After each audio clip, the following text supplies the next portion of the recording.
The citadel of concordance was built to inspire awe, not conversation. It hung in the void between two warring star systems, a monument of polished neutronium and captured light, a place where treaties were signed in the silent glare of 1 billion distant suns.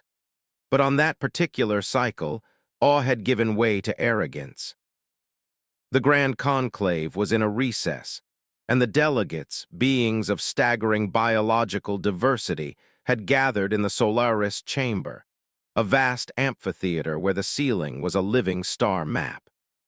The air, a carefully calibrated mix of 17 different atmospheric gases, hummed with the low thrum of translation engines and the even lower thrum of ego. It started as it always did with the Cathar. Lord Vorlag, whose species resembled immense bipedal scorpions carved from obsidian, slammed his pincer-like hand on the cryo-cooled granite table. The sound cracked through the chamber. "Survival," he boomed, his voice a grinding of tectonic plates. "You speak of survival. Let me tell you of Cathar Prime. Our gravity is 3 times this station's standard. Our cradle lands are shattered plains of volcanic glass. To merely be born is a victory. But our true test, our crucible, is the razor maw." He projected a hollow image above the table. A creature of nightmares bloomed in the light. It was a quadrupedal engine of destruction, armored in overlapping plates of biometallic chitin with a head that was less a mouth and more a fractal array of shearing blades. It was the size of a light armored vehicle. "The razor maw does not hunt," Vorlag continued, his voice dripping with pride. "It culls. It can chew through durasteel plating. Its senses can detect the bioelectric field of a hiding Cathar from a kilometer away.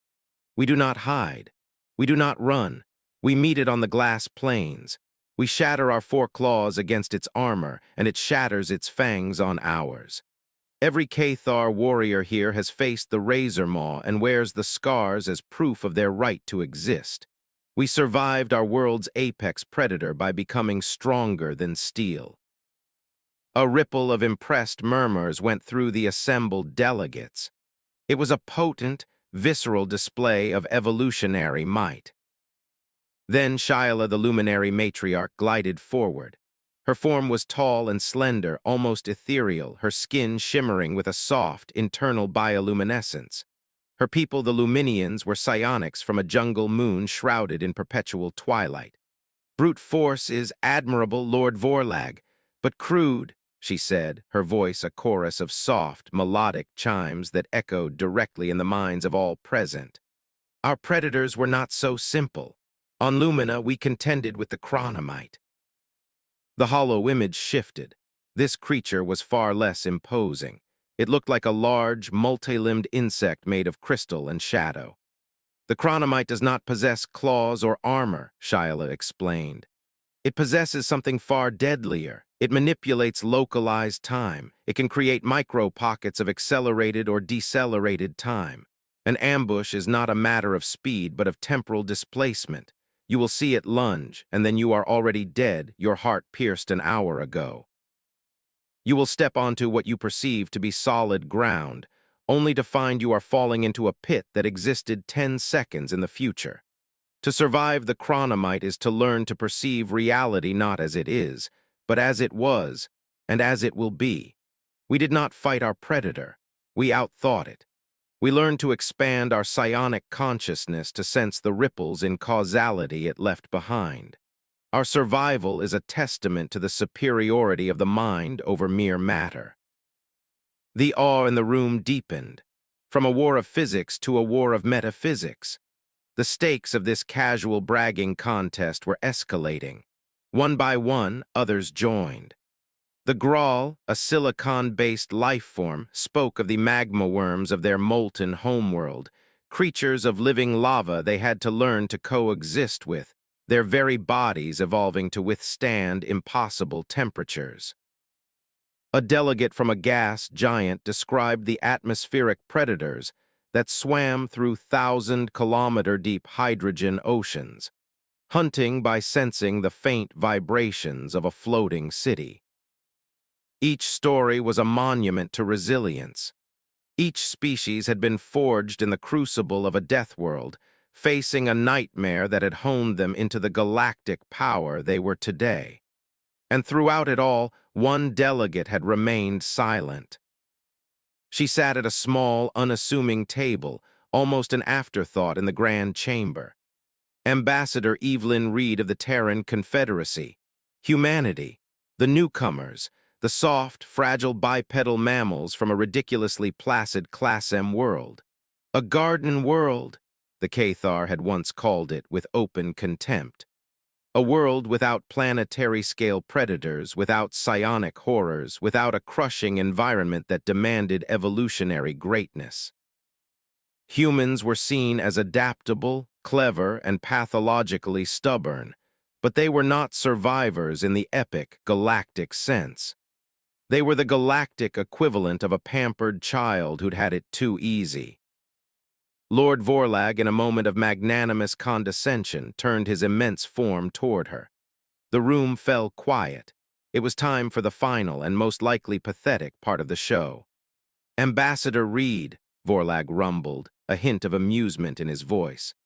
We have heard tales of our struggles. We have shared the legends of our forging. Tell us, what great beast did humanity face? What terrifying predator stalked the plains of Earth and sharpened your claws for the galactic stage? What monster did you have to survive?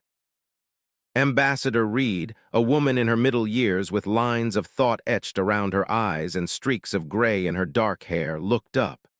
She offered a small, polite smile that didn't quite reach her eyes. She took a slow sip of water. The silence stretched, thick with anticipation and pity.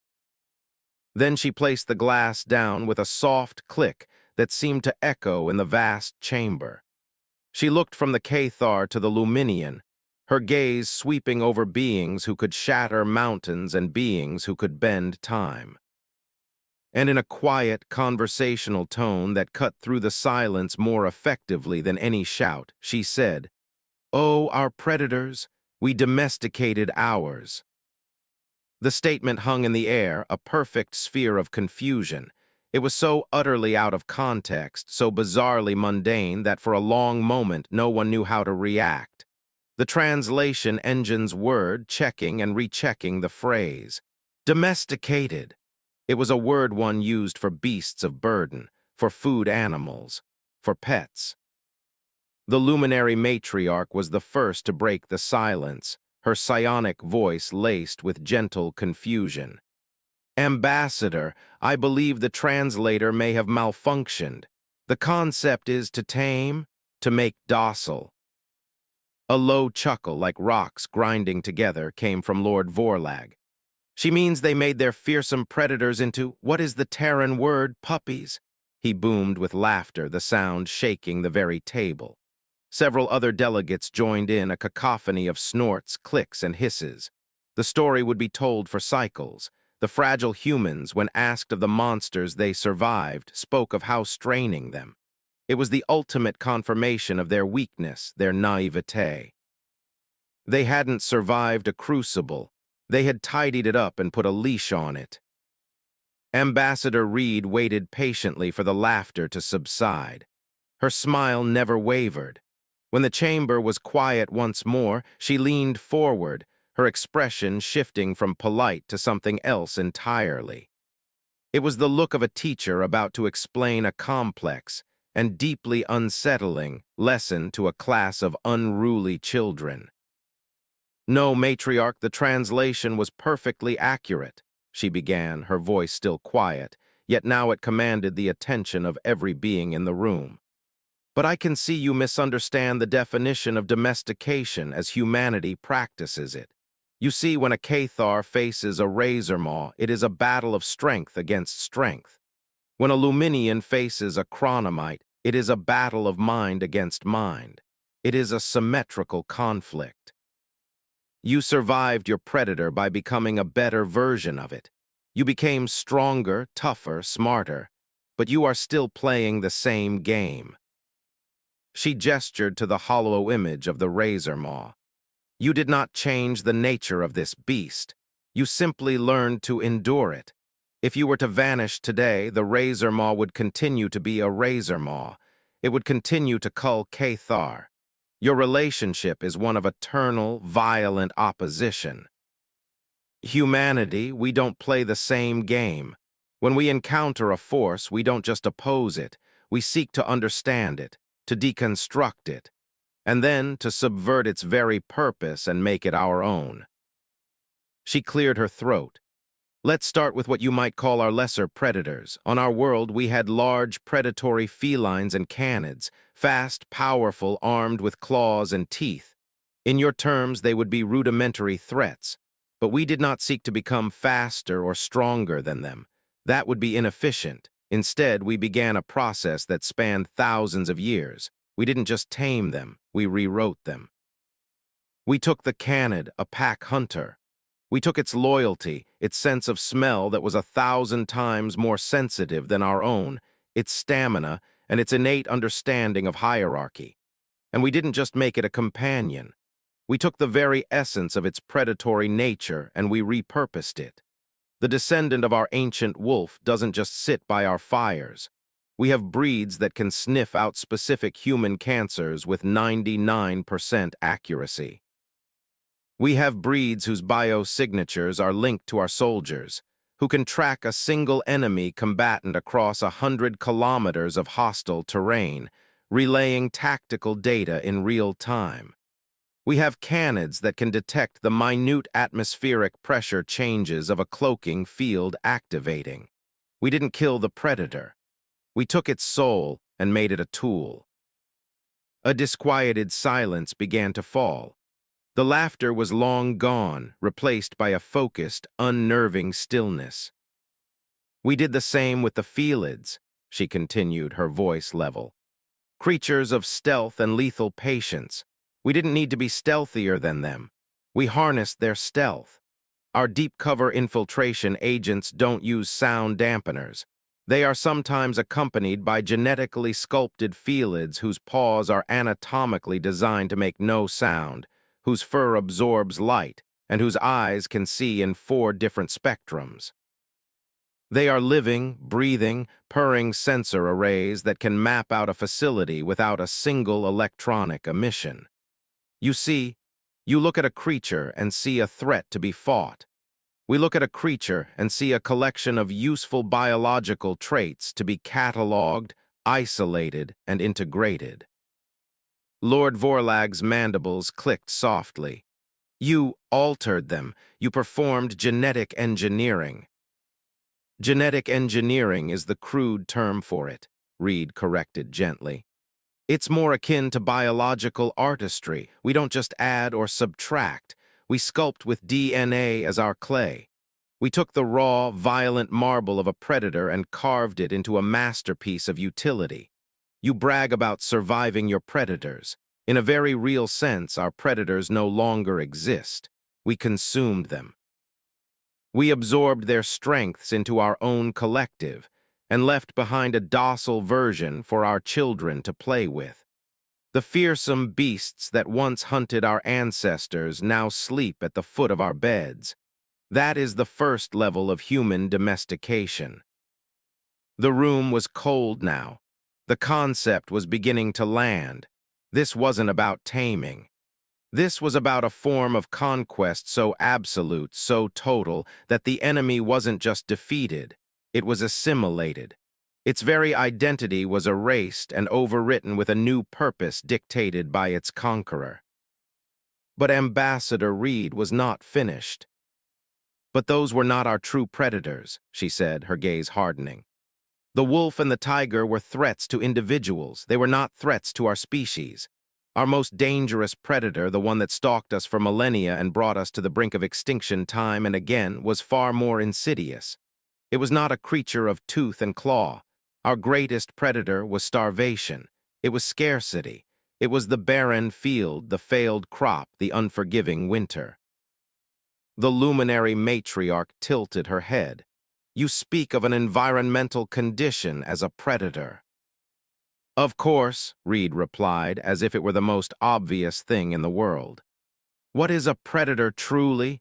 It is a force that seeks to end you, and no beast was ever as relentless as a famine. So we applied the same principle. We faced this great predator of scarcity, and we domesticated it. You speak of our herbivores, the creatures we raised for food. You see them as simple livestock. Again, you misunderstand the depth of our methods. We took aurochs, wild boar, fowl, creatures that were simply sources of protein, and we rewrote them on a scale that would make our work on the canids and felids look like child's play. We didn't just breed them to be fatter or more docile. We turned them into living biofactories. She tapped her console, and a new set of images appeared. They were not of animals, but of complex biological schematics. The creature you might know as a cow from our historical records is a distant, primitive ancestor. Our modern version, the bovine nutrient processor, is a creature engineered to be a perfect, self-replicating bioreactor. It doesn't just produce milk. It produces a dozen different calibrated nutrient pastes, tailored for different dietary needs, from infant formula to combat rations. Its blood is filtered to synthesize complex pharmaceuticals. Its hide produces organic polymers that we use in construction. We took a simple herbivore, a creature that existed only to eat and reproduce, and we subjugated its entire biological function to the will of our industrial and medical complex. We didn't just raise our food. We reverse-engineered the very concept of the food chain until it was no longer a chain, but a pyramid with us as the unassailable capstone. The Graal delegate, whose people respected endurance above all, shifted its crystalline form. You have removed the struggle. You have removed the honor. We replaced honor with efficiency, Reed countered flatly. We defeated the predator of famine so utterly that we turned the very organisms it used as its weapon, the fragility of the ecosystem, into our tireless servants. You survived your Deathworlds. We terraformed ours, not with machines, but by rewriting the code of life itself until the entire planet functioned as a support system for our species. That is the second level of human domestication.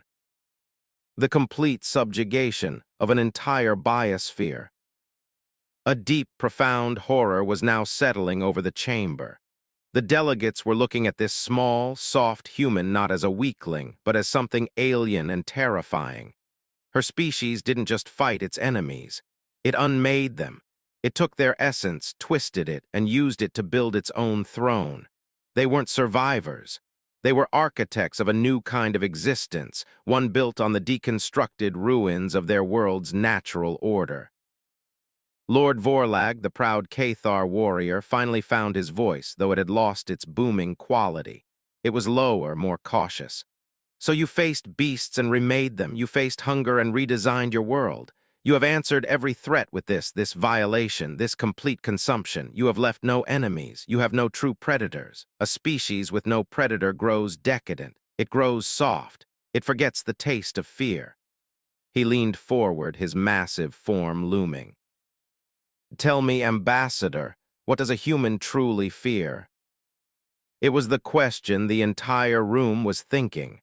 What could possibly threaten a species that could perform such acts? Ambassador Evelyn Reed looked at the Cathar, and for the first time, a flicker of something that looked like genuine sadness crossed her face. Her voice, when she spoke again, was barely a whisper, yet it was heard by every being present. "Oh, Lord Vorlag, we have a predator. We have faced, and continue to face, the most effective, most relentless, most cruelly inventive and destructive predator this galaxy has ever known. A creature of boundless ambition, of startling brutality. A creature that has burned our cities, poisoned our oceans, and slaughtered its own kind by the billions for reasons as trivial as the color of its skin or the ideas in its head.